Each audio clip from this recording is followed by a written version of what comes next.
about washing is that Ismailis are portrayed as those who do not wash before entering prayer. This is also false. Ismailis will bathe and shower before attending prayer.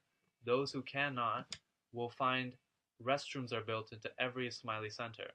Therefore, if you haven't washed before getting there, you can wash and then go into the prayer hall. So, it brings us to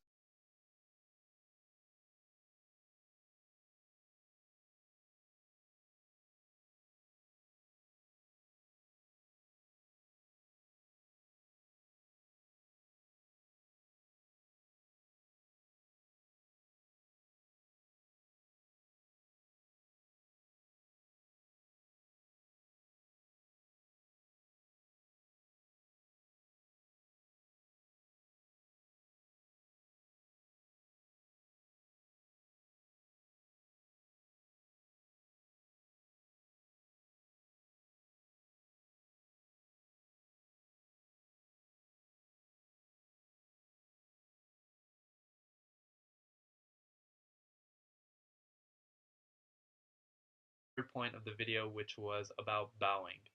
Um, Bowing versus prostration specifically. The video mentions that, and I thank the video for this, that Ismailis will prostrate during dua. However, it also then says that Ismailis do not bow during the course of prayer. This is also false. Ismailis will prostrate, which is while they're sitting on the ground, they will bend towards the floor. This is prostration and it is always performed during dua.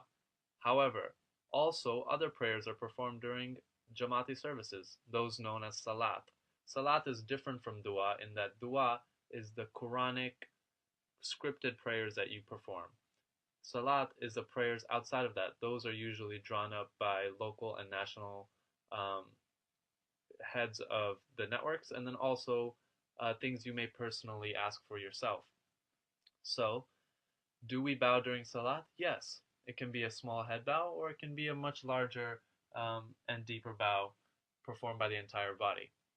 However, it's important to note that Ismailis do follow the practices of bowing and prostrating. Now, a very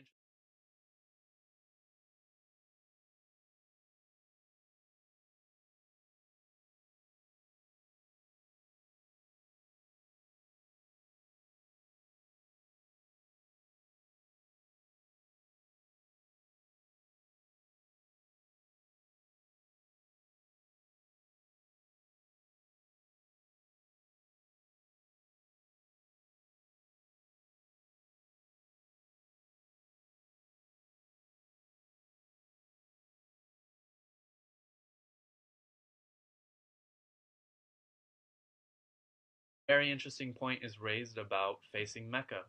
Do Ismailis face Mecca when they pray? Well, you tell me, do they? Many people say they don't. And if you define facing it such as me facing you just now in this video, then people will argue that Ismailis don't do that. Because imagine this, you're facing me directly right now. But if four other people were in the room next to you, how would you guys stand so that each of you would face me directly? It would probably be difficult. One of you would probably be facing this space, and one of you would probably be facing this space, and one of you might even be off the screen and would have to turn to face me rather indirectly. This is a concept which has to do with sight and perception. Though many mosques in the Muslim world face Mecca, the people in those mosques do not, because for each of those people, maybe the middle row will face, but then other rows, which stand parallel to them, will be facing a little bit off. Ismailis understand this, and as a result, our mosques do not face Mecca most of the time. However, if you think about your sight, which is to say, if you think about you looking directly at me, but also being able to see the edges of the screen, you'll notice that your sight increases. See, I'm here, and you can see all of this. Similarly, your sight will continue to increase off the screen. You can probably see the other things in your room right now. In the same way, Mecca is eventually within your line of sight. So, though you are not facing it directly, if your sight were to continue across the globe indefinitely, you may be able to see it. It's important to note that the reason people face Mecca is to maintain unity in prayer. And unity is maintained in prayer when most people are all in the Jama'ati center together praying in the same direction in unity. Therefore, the points brought up in chapter 2, chapter of the cow, that are mentioned in this video, those reasons are met in Ismaili Tariqa. Another point that's mentioned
is mentioned is praying 5 times a day. The speaker says that praying 5 times a day is related to doing homework, which, although the metaphor is really off, it does bring up a key point. Many people can do their homework in one sitting, but by doing it for longer.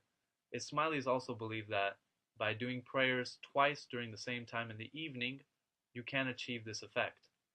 However, does the Quran require us to pray 5 times a day? No, it does not. In chapter 24 of the Quran, you're asked to pray 2 times a day. The two mandatory times are at the beginning of the day and at the end of the day, when the light starts and when the light ends. This is to say, when you start your day, you should pray, and when you end your day, you should pray. And in between, though you should pray, it does not mention how many times you should. This is up to the individual. You may choose to remember God or to glorify Him. By saying so, that's to say, you may choose to say Subhanallah or Allahu Akbar or say a series of tasbihs during the day. But does it mean that at given times you should stop and start praying? No, this is not a necessary fact in Islam. It is a misconception that Muslims must pray 5 times a day. If, like the video says, you should pray at every given example given in the Quran, then Muslims should pray 24/7 because the Quran says to remember God at all times of the day. However, we don't do that because it's not practical. Similarly, another impractical point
by this video is that Ismailis believe that their Imam is divine.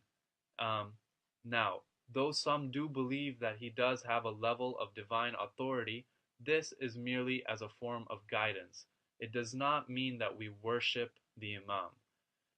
In Christianity, Jesus is seen as God. In Ismailism, the Imam is not seen as God. He is merely seen as somebody who can interpret the word of God and present it to the masses. This is what someone who guides you does. They simply show you something and offer suggestions, which is why the Imam always offers guidance on our life. For example, it would not be wise to smoke. For example, you should pray during Chandrat. For example, you should donate your money towards good causes. Nobody can argue that these are noble causes. Similarly, nobody can argue that the Imam is divine or is seen as divine. The Imam is just a physical guide to help us upon Sirat al-Mustaqim. He interprets the Quran in modern terms, and the Imam himself has argued that he is not divine. So these are his own words and cannot be used against Muslims or Ismailis in general. Anyways, I hope you enjoyed my video. Thank you very much.